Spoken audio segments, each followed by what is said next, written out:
বিয়ে করেন কয় বছর বয়সে? আচ্ছা, আমার 3 বছর হয়েছে বিয়ে হয়েছে। ওকে, প্রেমের বিয়ে। হ্যাঁ, প্রেমের বিয়ে। আপনি 3 বছরে বলছেন যে 2বার তাকে ডিভোর্স দিয়েছেন। জি, আমি 3 বছরে তাকে 2বার ডিভোর্স দিয়েছি। কি এমন হইল যার জন্য ভালোবাসার মানুষকে দুইবার ছেড়ে দিতে হলো?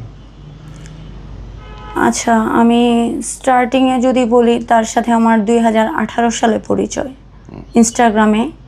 তো ইনস্টাগ্রামে সে আমাকে নক করতো, হাই হ্যালো মেসেজ করতো। তো তখন হচ্ছে আমি ইনস্টাগ্রামে খুব বেশি ইউজ এখনও করি না, তখনও করতাম না।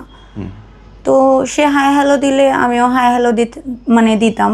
আমি ইউনিভার্সিটিতে পড়ি, শান্তা মারিয়াম ইউনিভার্সিটিতে। তখন আমি বিবিএ পড়তেছি, মানে নিউ কামার, মাত্র অ্যাডমিশন নিছি। তো সেই অবস্থাতে হাই হ্যালো দিলে আমিও তাকে বলতাম হ্যাঁ কেমন আছেন, বা এরকম টাইপের খুব সিম্পল অ্যান্সার। তো একদিন সে আমাকে জিজ্ঞেস করলো যে তুমি কোথায় থাকো, 2018 মানে সালের 22 এপ্রিল এটা, যে তুমি কোথায় থাকো। পরে আমি তাকে বললাম যে আমি তো উত্তরা 7 নম্বর সেক্টরে থাকি। Okay fine. তো 2018-তে এটা সম্পূর্ণই শেষ, তার সাথে আমার কনভারসেশন আর নাই।